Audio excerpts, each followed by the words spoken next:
Nous consommons beaucoup le gigot à Pâques parce que le gigot est un plat familial qui peut réunir 5 à 10 personnes. Donc je pense que le gigot est le plat roi de Pâques de cette façon. Un gigot raccourci, c'est le gigot sans la selle. Alors, le gigot est composé de la cuisse, du petit cuisseau et de la selle. Et donc quand on enlève la selle, il est raccourci. On peut distinguer 3 sortes d'agneaux. Vous avez l'agneau de lait qui est le plus jeune, qui est un agneau qui est issu du troupeau laitier qui va produire le fromage. Donc on va sevrer très vite l'agneau pour que la brebis puisse continuer à donner du lait. Et cet agneau sera abattu aux alentours de 40-50 jours. Il va être tout petit, il va faire 7-8 kg, voire 10 kg maximum. Et le gigot sera pour 4 personnes. Après, vous avez un autre agneau un petit peu plus grand qui s'appelle l'agneau laiton.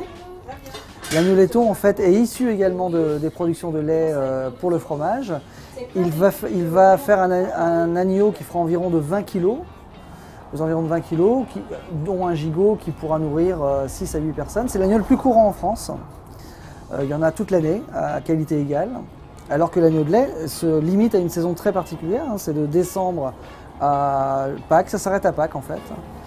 Et puis vous avez l'agneau le plus âgé qui est l'agneau broutard, c'est-à-dire l'agneau qui suit sa maman tout le temps et qui va même dans les prés suivre sa maman. Et le plus connu d'entre eux, c'est le présalé.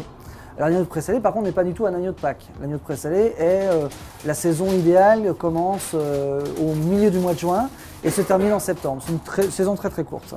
Alors l'agneau de présalé, c'est un agneau qui est vraiment issu d'un troupeau consacré à la viande, c'est-à-dire qu'il n'a qu'une seule production, c'est la production de viande. Ce sont des brebis qui sont en prairie, qui vont donner leur agneau à peu près au mois de décembre, entre décembre et mars, et ensuite vont partir sur les prés salés de baies, comme la baie du Mont-Saint-Michel, la baie de Somme aussi. Des endroits où les grandes marées viennent recouvrir ces prairies 4 ou 5 fois dans l'année. Et ça donne une flore très particulière. Et donc en se nourrissant de cette flore, les agneaux ont un goût particulier. Donc le principe, c'est que l'agneau doit minimum avoir été brouté dans les prés salés pendant 2 mois. Donc, ce qui fait que dans l'agenda, ils ne peuvent arriver qu'à partir du mois de juin. Voilà. Et ils existent jusqu'au mois de septembre. Et en septembre, ça se termine. C'est une saison très très courte. Alors ce qui est génial avec le gigot d'agneau, c'est qu'on peut tout faire. On peut le rôtir simplement très vite et il sera saignant ou rosé. On peut le rôtir à point. On peut même le confire, le cuire très très longtemps. Hein, la fameuse recette du gigot de 7 heures. Et il va être très moelleux et se déguster presque à la cuillère. Donc c'est ça qui est bien avec l'agneau, c'est que c'est difficile de le louper, sauf à vraiment vouloir y mettre beaucoup de mauvaise volonté.